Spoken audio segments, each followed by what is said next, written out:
Hello again, everyone, and welcome to the Orange Power Podcast. Time to talk a little Cowgirl softball, and it remains a great time to talk about Cowgirl softball. Not that it ever would not be.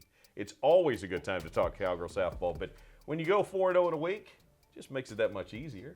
It is easier to talk when we're 4-0. So especially when you had a long week, and I think it was a tough week on our kids. Just a lot of travel in the middle of a year, and school's winding down, and I think they're starting to see the end of or they're seeing the light at the end of the tunnel there, and with school. So we got to keep them focused and fresh. And I was talking to two of our young kids now, Carly and Rosie, about how they feel, and they said they're tired, and I said the grind is real, right? And they're like, it's more real than you could ever know. So let's talk about that. Obviously, we don't talk a lot of time. We talk about logistics occasionally. We talk about, in fact, I had you recently go through what a game day looks like for you. But let's talk about a road trip like that. Obviously, there's schoolwork to be done. There's essays that got to be written. There's papers that got to be turned in. There's tests that maybe even have to be taken. Oftentimes there's study halls. There's certain things. How do you guys handle academics on the road? I'll be very honest. I know there's teams here that travel with a academic advisor.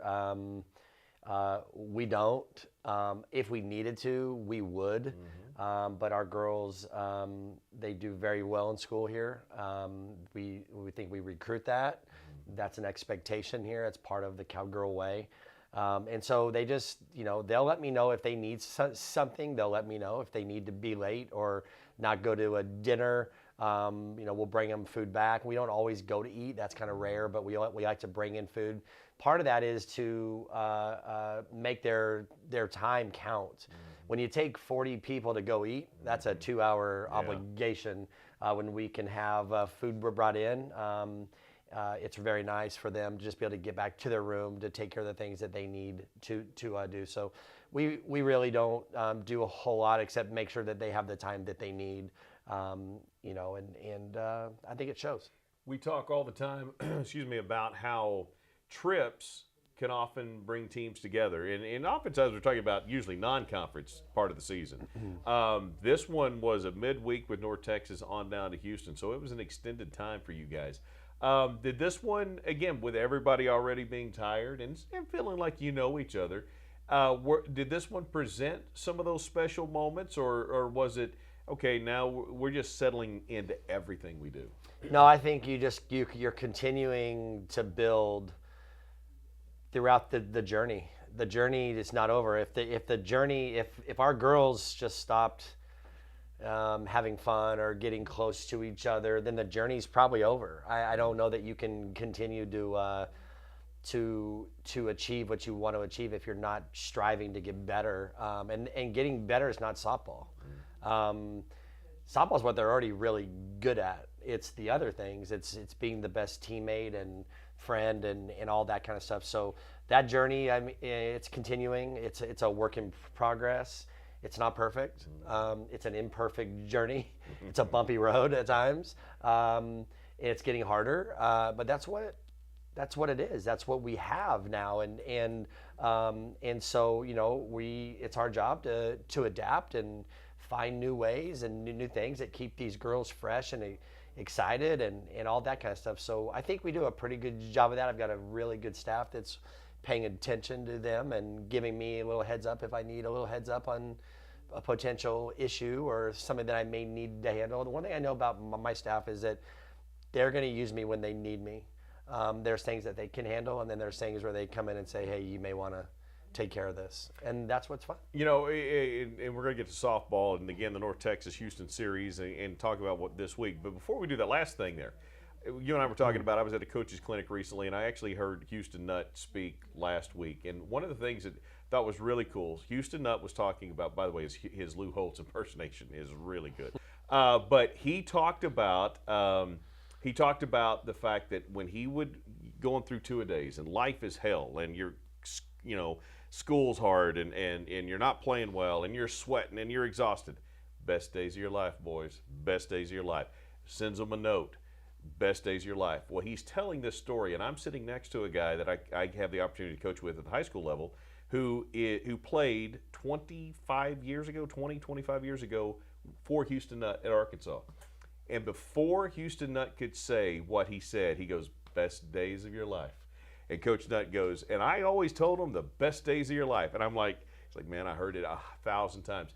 And he said, when I get a note now from a kid, they end it with "best days of your life." Coach, you were right, best days of our life. You were talking about those youngsters and what they're going through. Yeah. But man, it's the best days of their life. I think there's some women in that room in there that they can recite some of the things I say. I tell them, you're going to miss waking up at 6 a.m. You're going to miss taking a test. It's the easiest times of your life. Right now, it's the hardest times because that's all you know. Yeah. And so some of these days are hard. But I like to remind them, and I think you've heard me say this, what I do beats having a real job. And that's how I feel, and that's how I want to portray that to them as well. Like, I hope you get to find something in your life that is not work, that you just really enjoy coming to and being a part of. And are there perfect days? Nope, there are no perfect days. But there are a lot of great days, and the hard days are just part of hard. It's just we need to do hard better, and we're just in a society right now where we're not. So it's just reminding these guys to enjoy the hard. I tell them a lot, enjoy the suck, because the suck, you're gonna suck a lot, and it's just part of life, right? It's just we're gonna have bad days, and there's gonna be days where we suck out here, and it's just life. But it beats working. You can have a tough day, but when you're having tough days and you're winning, it just makes it sucking. It's not as bad. It's a little better. 2-1 win over North Texas. It was a grind, and the American is a good conference. They've been putting out a lot of good teams lately, and a lot of good results. And North Texas is a good softball team. They are. They give us fits. They're well coached, and they've been playing well. So I knew it'd be a grind on us. I knew coming off the Texas series that there was opportunity for us to let down, and so we just kept talking to our team about there's no time for letdowns. Otherwise, people will forget all about your Texas win. So we went out there and we played well. We didn't hit great. We racked up some hits. We just didn't get the knockout blow until we pinch hit Jill, and she had the knockout blow and gave us a bolt of energy, and our pitching held on, defense held on, and we got it done. Then you go to Houston, straight down there from Denton on down to Houston, and and having done a show with you a couple already, not necessarily happy with the bats in Game 1, but boy, they came around in Game 2 and Game 3. Yeah, we just got off to what I felt like was a kind of a poor start, and we looked the same. I didn't see a lot of adjustments being made. I think I counted up like 14 pop-ups, like weak pop-ups, and that's not conducive to winning games. Now, we did hit 3 home runs, and it was enough. But again, that was a pitcher that I thought we were capable of scoring some more runs off of, and so it was a little irritating. But what wasn't irritating was Lexi was really good. Our defense was really good. And we did some nice things there. So again, like we talked about, like we got to be able to not play our best and win.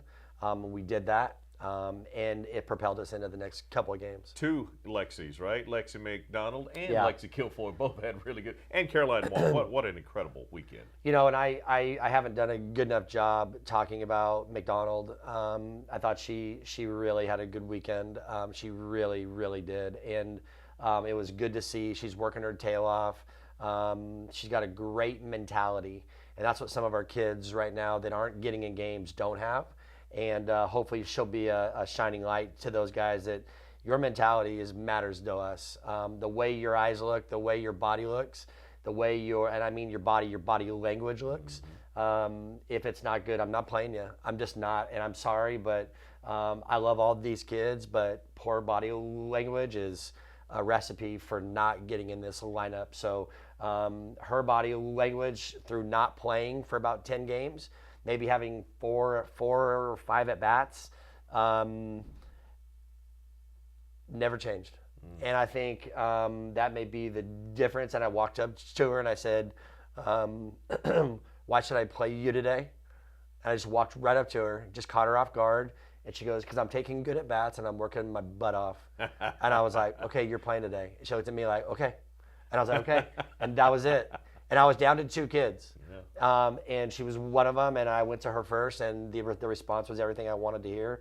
And man, she had a great weekend. She was rewarded, and she rewarded that decision. Just an incredible weekend for her. All right, so let's talk real quickly. The last time you guys came on the wrong side of a result was against the Tulsa team that you're getting ready to face again. And obviously, it's a midweek game. It's a good team. Going back to the American, it's a very good softball team, and they present great challenges. And we talk about it all the time. You and I talk about this all the time.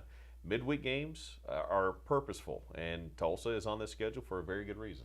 Yeah, we need to play well. I mean, they're going to come in here. They think they can win. They've already beat us once. We're going to have to play well. I mean, we're going to, Kyra's going to get some innings. I'm sure that Ivy will go. We'll use Alexi if we had to. We got to get Kyra going. We got to get our bats to keep rolling along. We need to obviously perform much better than we performed there with our bats. They were pathetic. So we're going to need to be much better. And be honest, I anticipate we will be. I think we'll play with a purpose. I'm going to remind them of that here today as we get back to practicing after an off day. And I think we'll play well. I do. And I mean that in the best way. I think they're starting to learn some things. They're starting to find a purpose in their work, and it's been kind of cool to watch. Then you go on to Iowa State between the now time and the next show that we're going to do at Iowa State. And listen, you don't want to talk about rankings and ratings and all that sort of thing. Ratings, yeah, you want to be high in the ratings. You want people watching. Rankings really don't matter to you right now. It's good for people like me to talk about on other shows or something. I don't know, but it is one of those things that. This is definitely what you don't want to talk about, but it's just kind of fun to peer at the other teams in the conference. I mean, Kansas, man, they've been playing well. Texas, terrific weekend against Oklahoma, and obviously a very tight series.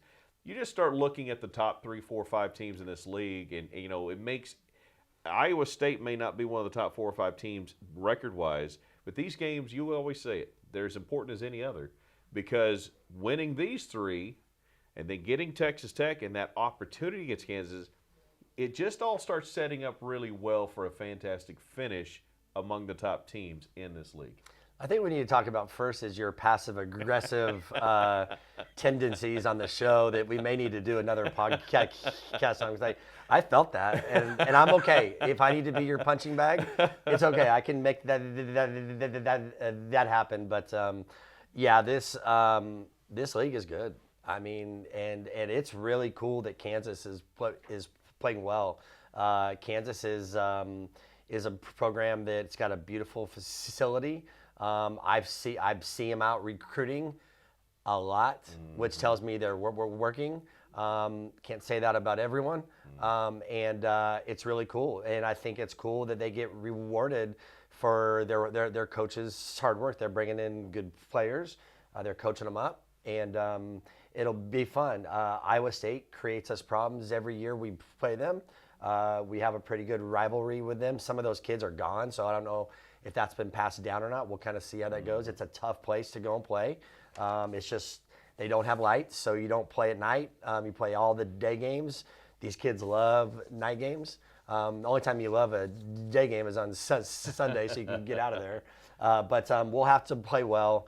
We need to start off the week with Tulsa first, and hopefully that'll propel us into the weekend.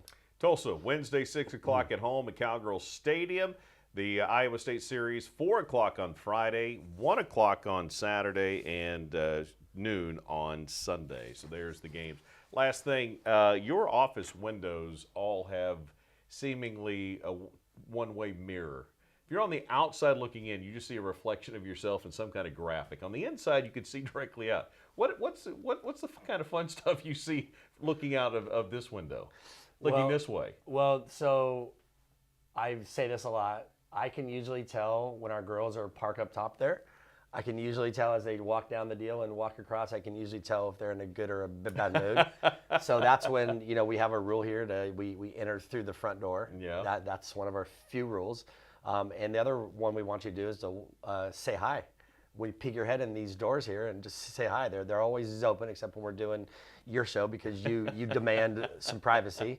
And so they're probably wondering what's going on in here now. But they come in here and they say hi, and I can normally tell if they avoid me, something's not right. Yeah. And it's easy to tell. So it's kind of cool. So it's one of the things that as we work towards a new facility, it's one of the things I told Chad I really don't want to lose is I don't want to lose the front door mentality in whatever we're going to do. Yeah. I want them to have to enter through the front door like a real job, like a real day-to-day life. And hey, I mean, we all have issues, you know what I mean? And we got to leave them at the door and walk in here and be the 8-year-old kid that you've always been. And that's what it's all about. Well, the Cowgirls get a chance to do that starting with Tulsa again midweek. Coach, always appreciate the time. Best of luck in all the games this week. Thank you. And we'll see you back here next week. We'll see you guys back next week as well. Appreciate you guys joining us for Kenny G. I'm Casey Kendrick. See you next time on the Orange Power Podcast.